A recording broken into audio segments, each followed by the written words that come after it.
प्राणों के आधार आत्म संबंधी श्री सुंदर साहिब जी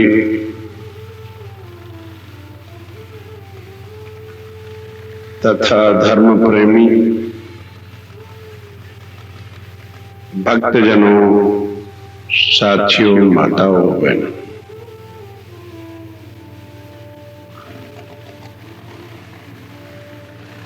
जितना कुछ भी पिछले 4 दिन से आप लोगों ने सुना, लिखा बेशक शास्त्रों में है, और यदि ये कुछ शास्त्रों में न लिखा होता, आज इस विचित्र अद्भुत ज्ञान का विश्वास कौन करता। जाना समझा इसलिए नहीं, एक तो ये भूल रही कि हम गृहस्थी लोगों के पास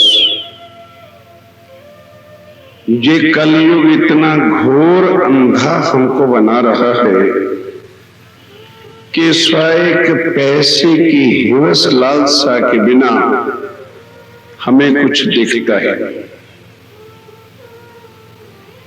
ऐसे के अंदर पार ब्रह्मक्षातीत की पहचान तो बहुत एक दूर का विषय है। इतना भी हम न जान सके मैं कौन हूं, कहां से आया हूं, मुझे भेजने वाला कौन है, और मरने के बाद हमने जाना कहां। जब इतनी भी पहचान के वास्ते, अपने कल्याण के वास्ते हमें दर्द नहीं आज दिन तक पैदा हुआ, तो पार की पहचान का एक मगज पट्टी कौन सिर पर लेता। फिर यदि कुछ सज्जन पूर्व जन्म के संस्कारों से, कुछ सत्संग से, कुछ गुरु कृपाओं से इसके तट पर भी आए, तो संसार के अंदर ज्ञान को इस तरह से उलझा दिया गया है कि अब सुलझने वाली बात ही नजर नहीं आती। ये पहले से लिखा है। सीधा साधा ज्ञान पारब्रह्म के पहचान की हर शास्त्र सीधा साधा समझाने वालों ने उसके अंदर अपना स्वार्थ रख करके ऐसी उलझने गला दी कि अब उनको भी सुलझा करके अपने शिष्यों को समझाना एक कठिन हो गया। सीधी सादी बात, 3 प्रकार की दुनिया और उनके 3 ही भाई मालिक है, हर शास्त्र में लिखा। अब बताओ इसमें क्या मुश्किल है। ये दुनिया मिथ्या है, नाशवान है, आगे योग माया है, वो अखंड है पर आनंद नहीं, और वो उससे आगे जो दिव्य ब्रह्मपुर धाम है वह अखंड है, आनंदमय है, परम तत्व नूरमय है, लीला अद्वैत है। बताओ क्या मुश्किल। 3 चीजें मुश्किल क्या है। ये झूठ ही झूठ की मंडी। झूठ को ही, झूठ का मतलब सच और झूठ से नहीं है, झूठ का मतलब जो मिथ्या है, जिसने मिट जाना है, हमने उसको ही यहां सत्य बना करके परमात्मा का रूप दे दिया। बताओ ग्रंथों का क्या दोष है। बताइए ग्रंथों का क्या दोष है। और यही चीजें लिखी हैं कि कलयुग में पूर्ण ब्रह्म अक्षातीत सच्चिदानंद प्राणनाथ जब आएंगे, उनकी पहचान क्या होगी। क्योंकि वो भी यहां जो भी आएगा, चाहे वैकुंठ से अवतार आए, चाहे पराशक्ति गौलोक का कोई यहां पर आए, या उससे भी परे यदि कोई आएगा इस धरती पर, तो यहां के विधान को तोड़ तो सकता नहीं। वो मनुष्य तन के अंदर ही आएंगे। और यही एक बात व्यास जी ने शुरू में लिखी, अभावी नो भविष्यन्ति मुनियो ब्रह्म रूपना। ऐ दुनिया वालों, कलयुग के अंदर एक अनहोनी बात होगी जिसको सुनकर आदमी विचित्रता में पड़ेगा। ये कैसे हो सकता है भाई? वही बात हमारे और आपके बीच में आ रही। जो प्यार होता है, कई बार प्यार अधिक दे देने से, जब कोई नहीं सहन बच्चा करता तो थप्पड़ भी उठाया जाता है, इसका मतलब गुस्सा नहीं होता। फिर इसलिए कल ग्रंथों को उठा के लाना पड़ा, तो कभी थोड़ा रूढ़ता आ जाती है, वो गुस्सा नहीं होता। कि जिस चीज को, अब ध्यान दीजिए, 7 कल्पांत, आज कौन सा ऐसा शहर है, कौन सी ऐसी गली है जहां भर भगवती के जगराते नहीं हो रहे? उसी का ही तो प्रसंग कल बताया और ग्रंथ खोल के बताया। 7 कल्पांत, ये जो ज्ञान सुन रहे हो ना, अब इसको सुनने के लिए 7 कल्पांत वैकुंठ में बैठ करके तपस्या की। और फिर सृष्टि के नाथ, जिनसे इस दुनिया में और कोई बड़ा नहीं है, नारायण भगवान, 16 कला संपूर्ण, महाविष्णु भी कहते हैं, ज्योति स्वरूप भी उसी को कहते हैं। उन्होंने क्या उत्तर दिया? कल महेश्वरतंत्र इसलिए पढ़ाया था कि हे कमले, हे लक्ष्मी, अभी तो तुमने केवल 7 कल्पांत तपस्या की है ना। बिल्कुल जैसे 5 मिनट की बात उन्होंने कह दी हो। और कल्पांत कितने बड़े होते हैं वो कल आपको बताया था। 1000 बार सतयुग, 1000 बार त्रेता, 1000 बार द्वापर, 1000 बार कलयुग, इतना पूरा युग बदले तो एक कल्पांत। और लक्ष्मी 7 कल्पांत तपस्या कर चुकी है, कुछ प्राप्त एक शब्द कोई सुना नहीं सका। अब ऐसे ऐसे ग्रंथों में छुपे जो भेद कौन आपको खोल के बताए? कौन खोल के बताए? आप बताइए ना। और ऐसे ऐसे रहस्य आज इसलिए श्रीमद् भागवत उठा के लाया। क्या करें? ग्रंथ पर प्रमाण लाके, ताकि अबोध के मेरे धर्म प्रेमी जो जनता है, मेरे साथी है, ये उनके लिए प्यार की एक निशानी है कि अब भटकना नहीं। पाताल से लेकर वैकुंठ तक सारी बुद्धि, सारा ज्ञान भटकाने वाला है। एक शब्द कहूंगा, ज्यादा नहीं, क्योंकि भरमना का, भरम की बाजी रची भरमानी, भरम सो भरम भरमाना। सपने से सपने का खेल चल रहा है, इसलिए यहां पर भ्रांति। जैसे रात को जो मेरे भाई खेतों में रहते हैं या जिनका यहां पर काम जिम्मेदारी का है, वो जानते हैं कि बिना लाइट के आप खेत में जाइए तो बहुत सारी झाड़ियां जाते हुए नजर आती हैं। और झाड़ियों की कई बार ऐसी भ्रांति होती है कि शायद कोई भूत बैठा हुआ है। इसी तरह ये संसार अंधकार में फंसा हुआ है।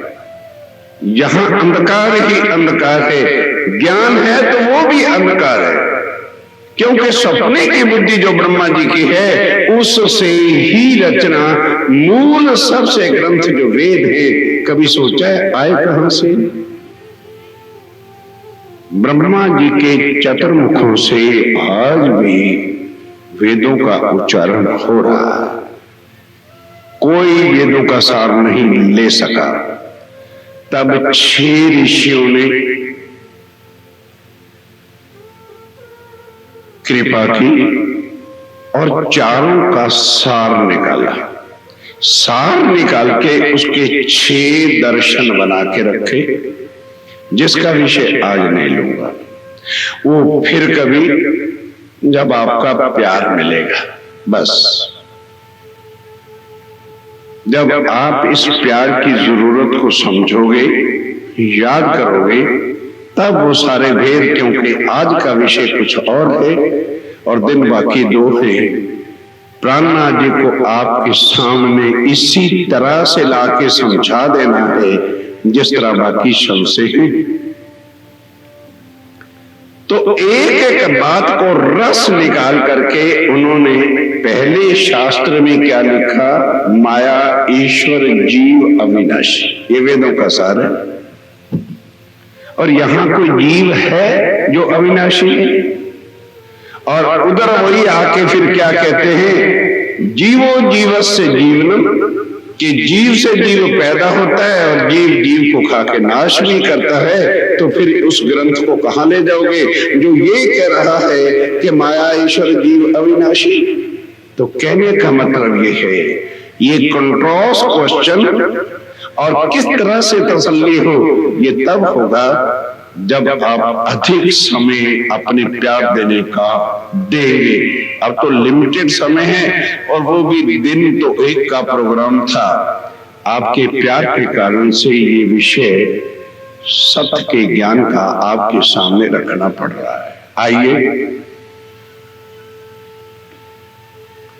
इससे आगे जो योग माया का ब्रह्मांड है, वहां सूर्य उदय की तरह से स्पष्टता है। और यहां पर मैं बार बार इस चीज को रोज रिपीट करता हूं कि जितने गुरुजन हैं, जितने ऋषि मुनि हुए, जितने तीर्थंकर अवतार हुए, ये ना समझो कि वो शक्ति के बिना, वो लालटेन हैं, बत्तियां हैं, ये जैसे चमक रही। जितनी जगह पर कोई आया लाइट की और फिर खत्म, फिर अंधेरे का अंधेरा।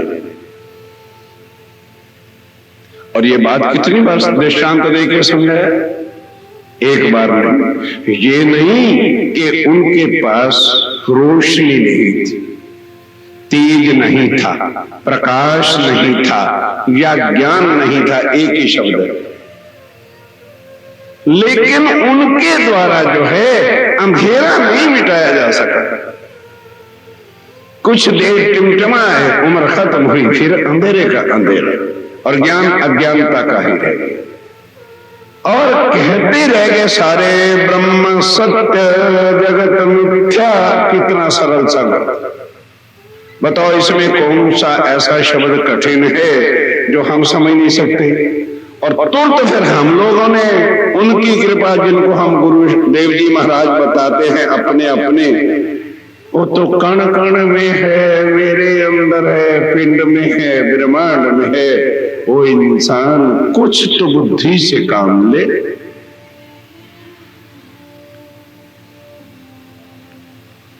मूल वेद से लेकर किसी ने परमात्मा का नाश होगा ऐसा किसी ग्रंथ में है तो बताइए।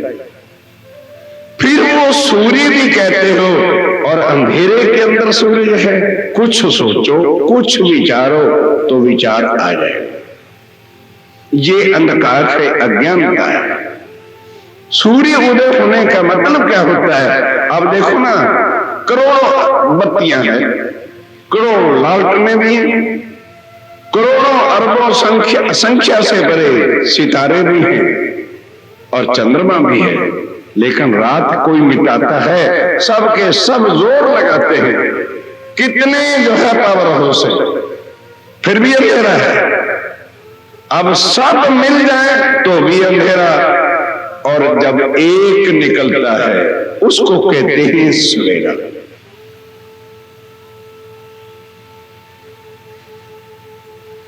अब बताओ इसमें क्या समझाने की कठिन बात है? और यही शास्त्रों में लिखा है कि जब विद्या अभिनंद बुद्ध निष्कलंक अवतार कल्कि अवतार आएंगे, वो सूर्य जैसा ज्ञान लेके आएंगे, अंधकार का क्षण से मिटा देंगे ज्ञान से। अब ये बात है समझने की, और कोई कठिन बात नहीं कि हम यहां जो भूले अपने आप को ही पहले आइए हम देखें। नाम हमारा यहां रखा गया, मानो मेरे तन का नाम जगदीश है, रोज सुन रहे हो। तो जगदीश जन्मा नहीं था, वो जन्मा जब तो कुछ नाम ही नहीं था।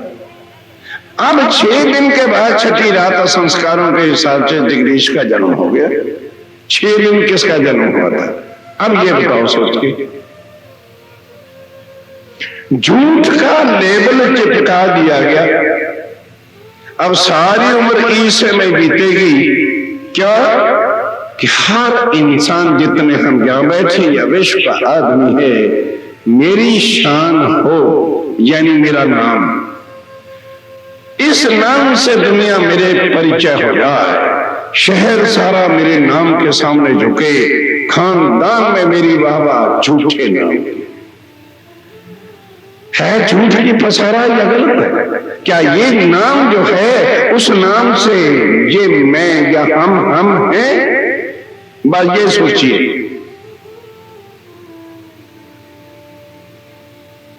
ये जो नाम दिया गया है ये झूठा है। बोलो भाई, उम्र किसके लिए बीत रही है? झूठे नाम के लिए या किसी और के लिए? बोल तो दो, बोलिए। ये झूठा नाम जो दिया, हर इंसान इसी के लिए मरा जा रहा है। हमारा नाम लेकर के झूठे नाम का नाम लेके को गाली निकालते, देखो फिर क्या रफड़ाबाजी होती। चल पड़ेंगे लाठियां, चले जाएंगे जेलों में, सिर्फ झूठे नाम के लेबल चिपका। कभी सोचा है कि हीरा जन्म अनमोल दिया गया क्या झूठे नाम की शान बढ़ाने के लिए? और वो भी कहां खत्म हो जाना है? 7:30 में लकड़ी में जल के राख हो जाएगा। कहां थे तुम?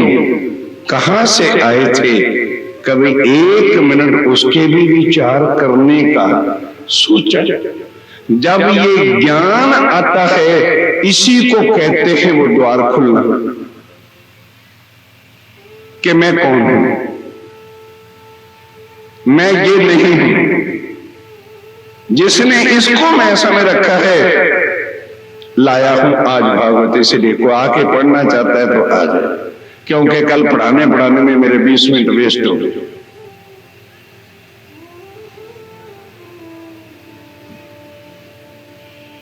और इसका नोट कर लो, घरों में पढ़ लेना। लाया इसलिए उनको कवे जी कहां है तो लेके आया। श्रीमद् भागवत है, गीता प्रेस से छपी हुई। कि जो इंसान इस पित्त कफ और 5 नरक चरकीनों के संग्रह को आत्मा समझता है, वो नीचों में नीच गधा है। ये भागवत कहती, मैं नहीं कहता। जिसको शक हो अभी पढ़ लो या बाद में पढ़ लेना। किसी ने ये भागवत को खोल के देखा? साप्ताहिक भी तो करवाए और हम अपने आत्मा का दावा लेते फिरते। और वो कहते हैं कि जो 5 तत्वों से और इस कफ बलगम और नरक से बने हुए जीव को आत्मा समझ बैठा है, वो नीचों में नीच गधा है। ये भागवत कहते हैं, मैं नहीं कहता। जिस भागवत के पारायण करवाते और लाखों रुपए खर्च करते हैं,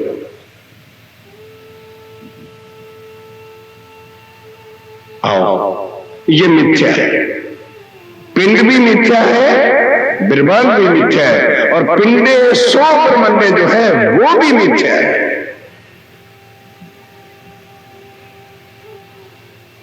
मिट जाने वाला है, परमात्मा नहीं है वो। और खुद वो कहता है कि अर्जुन, मैं क्षर पुरुष हूं। विराट का स्वरूप देखा गया।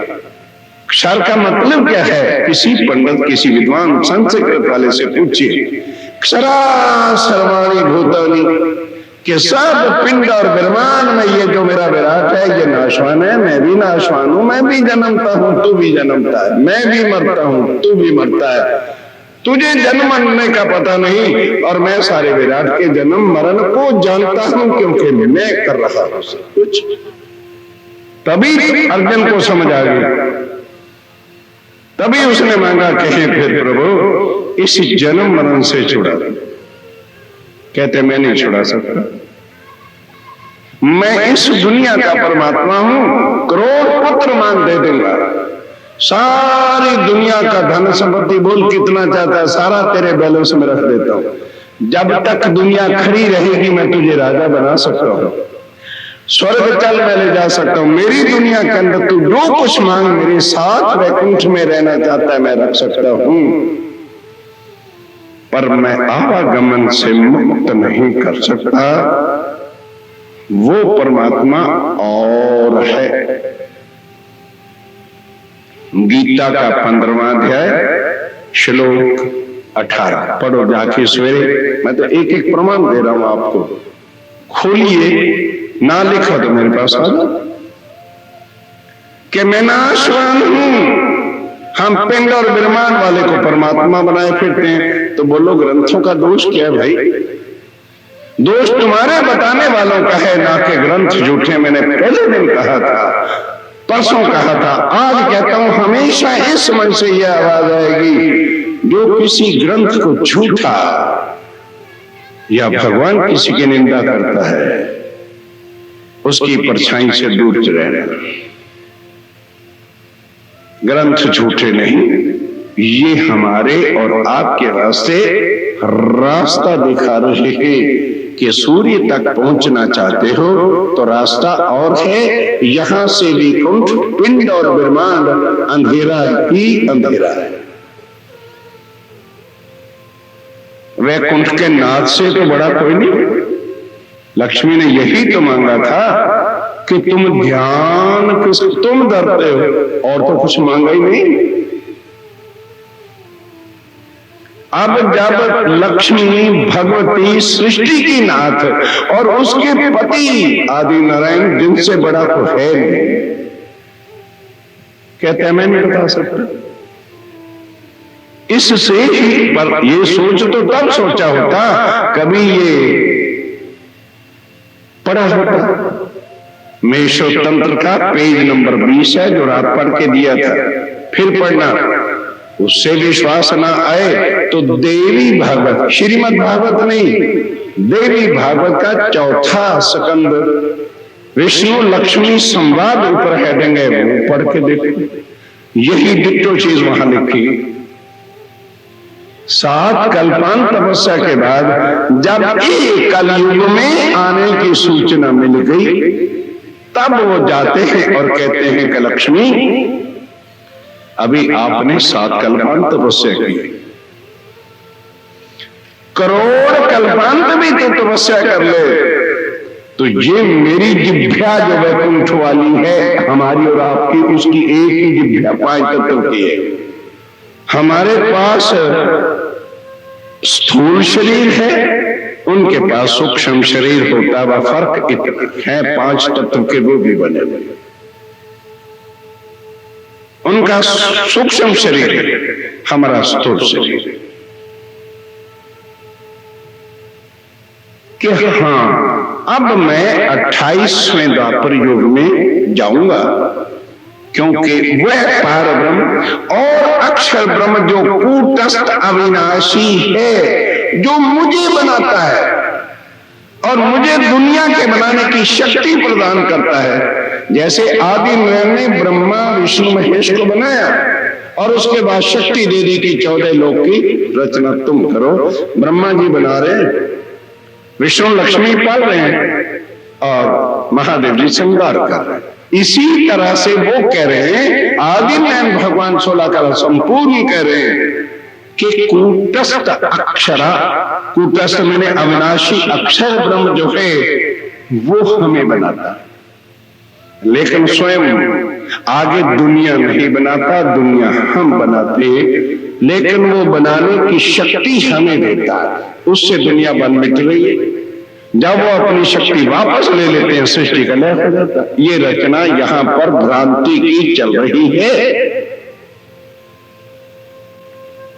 अब कल वो द्वापर युग का आपके सामने सारी बात आई। अब यहां रफड़ा आ जाता है नाम का, कि हम नाम को ही भगवान की उपमा दे करके अपने को उस खड्डों में घेर लेते हैं कि जहां से कोई निकालने वाला है ही नहीं। भाई वैकुंठ में इतने सज्जन बैठे हो, और ये तो एक भक्तजनों का ही शहर है, जहां समय समय पर बड़े बड़े संत आकर ज्ञान सुनाते ही रहते हैं। आज एड्रेस तो मेरा अब आपके पास आ ही गया है। मेरे साथी यहां रहते, कोई ब्रह्मा विष्णु महेश के अतिरिक्त वैकुंठ में और किसी चौथे को सिद्ध कर दे तो मुझे भी बता देना। यदि मैं आपको कहता हूं तो आपको गुस्सा तो आ जाता है, कई कहते हैं बोलो जी नुमाई जान कह रहे हैं। हम अपनी उम्र गंवा रहे हैं राम और कृष्ण के नाम में। अब जरा तकड़े होके बैठ जाओ, इसलिए ये बेस बनाया तुम्हारे समय आने के लिए। राम वैकुंठ में नहीं है, कृष्ण वैकुंठ में नहीं है, बोलो कहां चलना है? ब्रेक लगा के ठंडे दिल से, प्यार से, गुस्से से नहीं, प्यार ना सोचो। अब राम के अंदर जो है आया था और काम करके चला गया, उसको हमने पहचाना नहीं। वो वैकुंठ के नाथ विष्णु भगवान जी के 12 कला अवतार, यानी उन शक्तियों के साथ अयोध्या में आए और दशरथ के घर पैदा हुए। उसके अंदर वो शक्तियां आई, हमने नाम से ले लिया राम भगवान। अब जितनी लीला उन्होंने रावण को मारने की, या और पापी राजा लोग थे तो राजा, लेकिन वेद के यज्ञों को, संतों को, ऋषियों को सता रहे थे, उन सब के लिए वो अवतार बने थे। उनका वध किया, कार्य खत्म किया। राम नाम का चोला जा था, जिसका आज हम रगड़ पट्टी में सिया राम सिया राम सिया राम सिया राम छोड़ के चले गए, मिट्टी मिट्टी में मिल गई। कभी विचारा, सोचो, संशय आए तो प्यार से कल आ जाओ, मोदी मिल रहे, और यही सोच लो। जैसे हमें ये नाम मिला है ना, लेकिन अंदर कभी जाना है मैं कौन हूं? इस मैं से मेरा कुछ भी मतलब नहीं है। कभी ना सोचना ये मैं ही नहीं है। अंदर जो है वो कौन है? उसने जो है मरने के बाद कहां चलना है, इसके लिए ये मनुष्य तन मिला है कि इसके होते होते मौत के उस लम्हा के आने से पहले यदि हमारा संबंध जिससे मर्जी जोड़ लो, आज अगर मिथ्या की शक्तियों के साथ ही जोड़ोगे तो ये तुमको कभी भी जन्म मरण से छुड़ा सकते नहीं, क्योंकि खुद जो जन्म मरण के अंदर है वो तुम्हें कैसे छुड़ाएगा बताइए। और वो खोल खोल के गीता में कह रहे हैं, अरे भाई मैं भी जन्मता हूं, मैं भी मरता हूं, तो वो हमें कैसे पार करेगा? सोचो, अगर सोच सकते हो, नहीं तो कोई जबरन की बात नहीं। साफ लिखा है, महाभारत पढ़िए, जहां से गीता की उत्पत्ति होती है। तो फिर अगर उनके पास ये शक्ति होती तो फौरन अर्जुन को भव से पार करते। कहते अर्जुन, उत्तमा प्रशस्य त्वये अन्य परमात्मा इति उदारता, अर्थात वो परमात्मा जो कभी न जन्मता है न मरता है, जो अविनाशी है, जो एक है, वो उत्तम पुरुष है। उसके बिना किसी को परमात्मा कहलाने का अधिकार ही नहीं है। हम संसार के ग्रस्ती लोग अपने अपने स्वार्थ पूरा करने के वास्ते कोई पिपल को परमात्मा मान बैठे, मानो। यह है भागवत। आज लाया हूं इसलिए, एक ही श्लोक काफी है कि जो पेड़ों की पूजा करता है वो नीचों में नीच मनुष्य तन पा करके गधे के तुल्य है। आइए साथियों, जिसने पढ़ना मंच पर आ जाओ। और हम लोग पीपल की पूजा करते हैं। हम अपने स्वार्थ की खातिर पत्थरों के रख करके प्रमाण मानते हैं। हम चलती नदियों के जो है पानी को तीर्थ मानते हैं और उसके लिए सब वर्जित है इस श्रीमद् भागवत में। पर हम अपना स्वार्थ समझते हैं। इतनी मलिनता आ गई है, ध्यान देना मेरे साथियों। पाप तो अंदर मन करता है और भ्रांति में क्या कर बैठे हैं, गंगा जी जावांगे और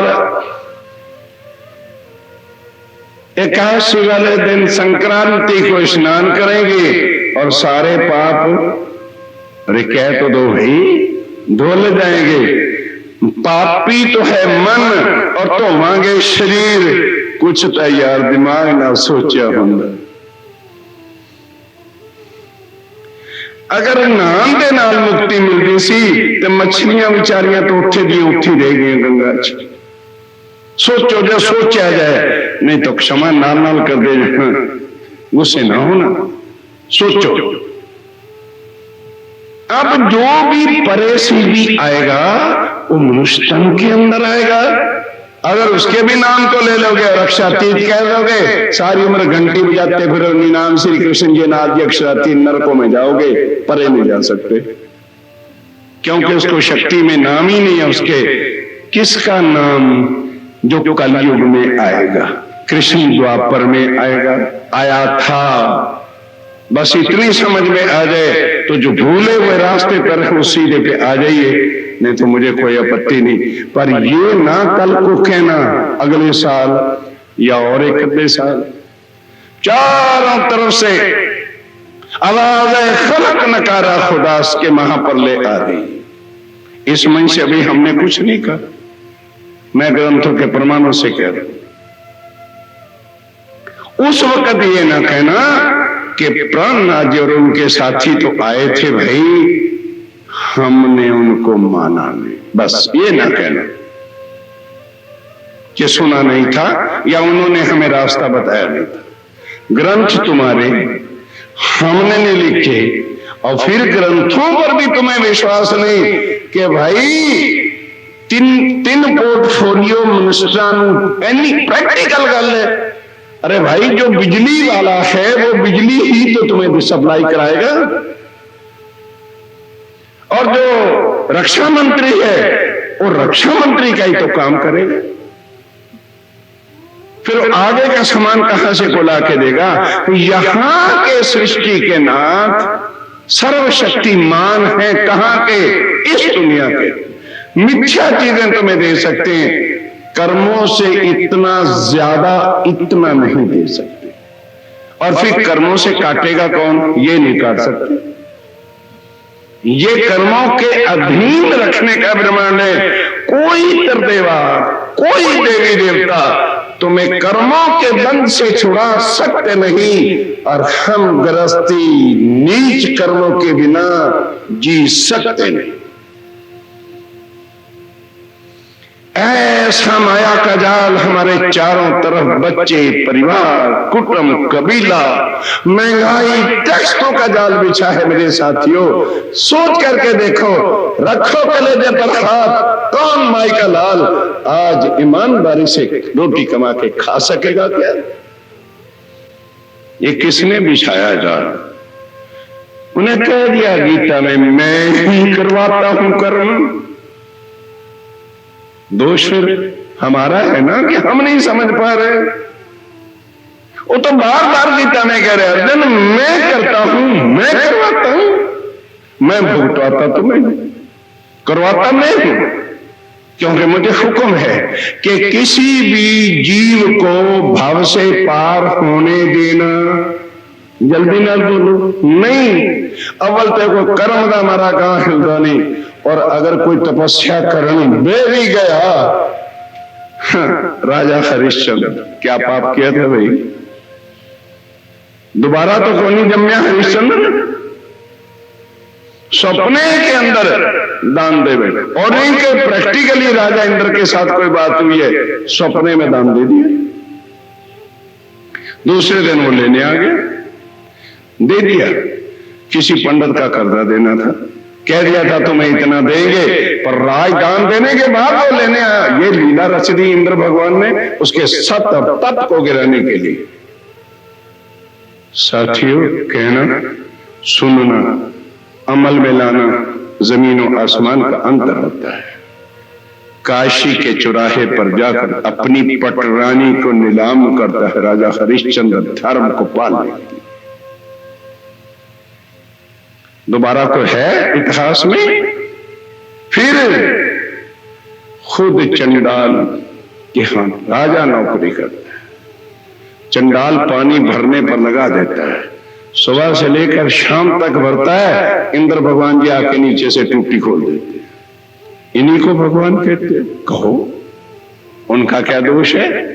उन्होंने कर्मों से आगे निकलने नहीं देना भाई। वो क्या करें? उनके ऊपर भी जो कोई रहता है, किसी को कर्म से आगे मत बढ़ने दो, आवागमन के चक्कर से किसी को निकलने नहीं दो। भाई जिनको ग्रंथों में विश्वास नहीं, मैंने पहले दिन कहा, उनको मैं उत्तर नहीं दे सकता। कई विद्वानों को तो शर्म आती है ना, मैं स्पष्ट बोलूं, कह देता हूं।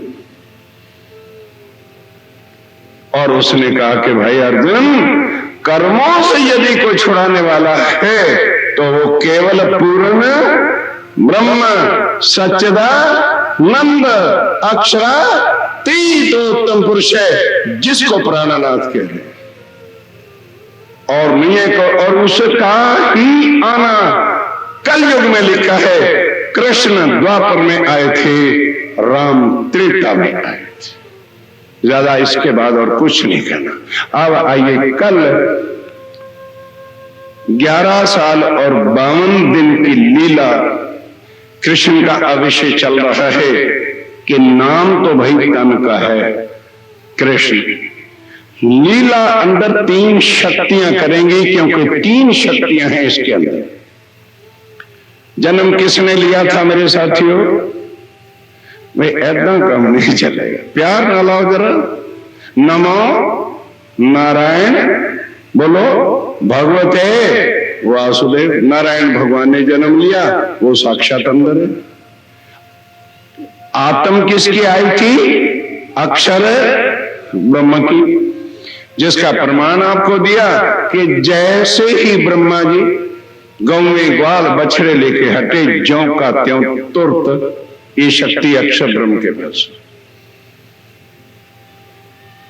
और अक्षरातीत अंदर है, उसके लिए प्रमाण दिया कि शंकर भगवान सृष्टि के नाथ भिखारी के रूप में आकर के दर्शनों की भीख मांगते,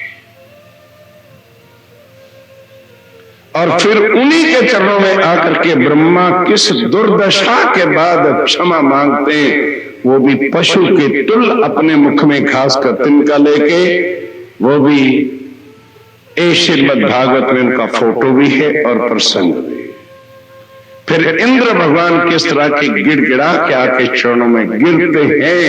क्या जब से लाखों ग्रंथ छपे, किसी के चरणों के दर्शन करने के लिए शंकर भगवान वैकुंठ से भिखारी बन के आए। अब भी अगर समझ नहीं आती तो वो लोग कैसे समझाएं? सोचो, सृष्टि के नाथ है शंकर, एक बार तांडव का पांव यूं कर दे, ऐसे तो 50 ब्रह्मांड रोड के रख दे पास से, इतनी शक्ति है। और वो भिखारी बन के खड़े।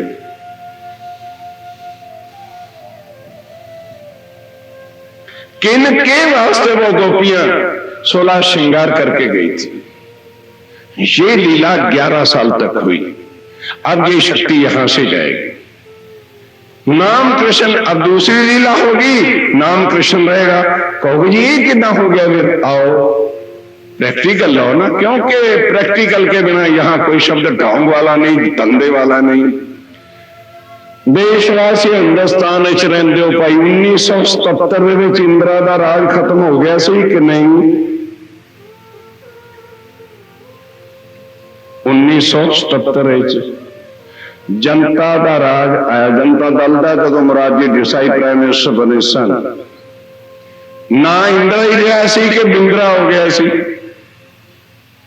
बोलते रहे दियो यार, इंदिरा ही रहा, मारी मारी फिरदी सी, नई दिल्ली को कोठी नहीं सी दिंदा। की निकल गया सी, की निकल गया सी विचों भाई? सत्ता। जड़ी जा अमरीका से कहने से इंदिरा इंडिया इंदिरा टके की कोठी कोई किराया तो नहीं सी पाड़े थे, गलियां च फिरती सी कि मैं जावा।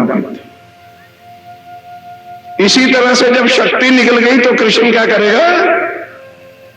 अब समझ में आए तो समझ लेना, ना समझ में आए तो ना समझो। आगे परमानेंट और प्रमाण भाग से देते, इसलिए उठा लाया हूं सारा। कोई राधा जी के साथ उनकी शादी नहीं हुई। कई महानुभाव शादी, आज राधा जी की कृष्ण जी की शादी है, और नई नई साड़ियां दहेज होगा, कल साड़ियां ले आना। ये उनका काम है भाई, जो कमर्शियल हो। शादी राधा से किसी ग्रंथ में लिखी नहीं, रुक्मिणी जी से हुई, लेकिन 11 साल 52 वाले दिल ब्रह्मांड में नहीं। आगे अब दूसरे की लीला शुरू हुई। क्योंकि कल हमने जब कहा कि ये जो पहली दुनिया थी ना, ये वो नहीं है जिंदे चापा भोर बैठे हैं, ये हट के बनाई गई है। हुने तो सामने ना नक्शा लेना, चिंता ना करो, जरा साफ चेत हो जाओ। जब 11 साल और 52 दिन हो गए तो प्रेम आनंद की लीला पार ब्रह्मक्षातीत ने अपने आत्माओं के साथ कितने साल तक की? भाई इतना मजा नहीं आता जरा। 11 साल तक, 52 दिन तक रोष रहे ब्रिज और गोकुल के अंदर ही। तब उन्होंने सोचा कि जिन आत्माओं को मैंने परमधाम में कहा था कि मैं भी तुम्हारे जैसा तन धारण करके तुम्हारे साथ रहूंगा, तुम मेरी पहचान ना कर सको, साथ रहूंगा, साथ रहे। और 11 साल के बाद क्या कह दिया? तुम निर्लज्ज हो, कामी हो, परपुरुष हो, प्राय आदमी हो, सादा ਤੁਹਾਡਾ कोई मतलब नहीं। हमारे पतिव्रता हैं और पति हमारे घर। शरीर सामने आ गया, मूल संबंध जो परम धाम का वो भूल गया। अब क्या होता है? ध्यान दो, यहां से बात को पकड़ो, फिर आगे चलते हैं। क्योंकि कल जब उठ के हम जा रहे थे बाहर, तक आवाज आ गई मेरे कानों में, अजी आत्माएं। कईयों ने गोपियां कहा, गोपियां शरीर को कहा है, शरीर किसी का नहीं जाएगा। अजी वो ग्वाले क्या मिल गए? ग्वाले भी आज ले चलने, कब रहो। क्योंकि जब कल समय ही खत्म हो गया तो ग्वाले ने कितने चुक के ले जाते भाई। सारी ग्वाले भी नहीं, कंस में भी ले चलने उठे, लीला किदा होगी उठे अखंड। अगासुर भी चलनगे, बगासुर भी चलनगे, कंस भी चलेगा, सारी मथुरा भी चलेगी, सारी गोकुल भी चलेगी, सारी ब्रिज भी चलेगी। घबराओ, हौसला रखो, सुनो, फिर सवाल करो हौसले के साथ। कोई कमी नजर आए फिर कहना। अंधेरे वाला ज्ञान नहीं है, अब सूर्य ज्ञान का निकला हुआ, पराशक्ति आ चुकी है दुनिया में। सूर्य रूपी ज्ञान संसार में आ गया, सब ग्रंथों की भ्रांतियां दूर कर देगा। ये तात्मानी प्राणनाथ जी की वो ज्ञान है। अंदर कौन थे? आदि नारायण वन में खड़े थे। 52 दिन के बाद कहा कि भाई, दोनों भाइयों को दे दिया चकमा। बलदाव जी को कह दिया मैं कल्याण के साथ आ रहा हूं, और कल्याण को कह दिया कि मैं बलदाव के साथ आ रहा हूं। दोनों भाई गौएं लेकर के जा रहे हैं, खुद वन में खड़े हैं। अंदर जो आदि नारायण भगवान है, विष्णु भगवान, 16 कला संपूर्ण हुक्म दिया कि भाई अब तुम बाहर प्रकट हो जाओ। हुए, कहते तेरा आभार है कि यदि तुमने संसार का कुछ कार्य भक्त जनों का करना होता, तुम 1 कला की शक्ति से आते, पूर्ण वैकुंठ को लॉक करके आए हो। जो आगे चल के प्रमाण देते हो, शिशुपाल की जोत वैकुंठ जाती है, लौट करके कृष्ण के मुख में आके समाती है। वैकुंठ बंद था, इसलिए ध्यान दो। अब तुम जाओ, आभार प्रकट करते हैं। अभी मैं इस दुनिया से जा रहा हूं, कहां? परे, योग माया में। और तुम्हें भी अभी 2 घंटे के बाद हम आपको भव से पार करके वहां अखंड कर देंगे। आज दिन तक मेरे साथियों करोड़ों बार सृष्टि बनी, करोड़ों बार ये त्रिदेवा बने और मिट गए, कोई भव से पार नहीं हुआ। वो पूर्ण ब्रह्म परमात्मा आए, इनको भव से पार करके अखंड करेंगे। और वो क्या हो जाएगा? बाल मुकुंद। 2 लोक में 2 लीला अखंड है। एक 11 साल 52 दिन वाली, जिनको हम बाल मुकुंद श्री कृष्ण कहते हैं, और एक रास की लीला अखंड है जो किशोर है। अब पहले वो सुनिए, फिर इनको भी अखंड करते हैं। अब ध्यान के साथ सुनना। कृष्ण नाम के खोखे के अंदर 3 शक्तियां विराजमान है। 16 कला संपूर्ण विष्णु भगवान जिन्होंने जन्म लिया और सारी मथुरा की लीला आपके सामने रखी। और मंत्र भी श्रीमद् भागवत के अंदर है। जब मथुरा में जन्म हुआ तो देवी देवताओं ने पुष्प बरसाते हुए इस मंत्र का उच्चारण किया, नमो नारायण भगवते वासुदेव। भगवान नारायण का जन्म हुआ। ब्रिज गोकुल में आए तो गर्गाचार्य जी ने तन का नाम पत्रा खोल के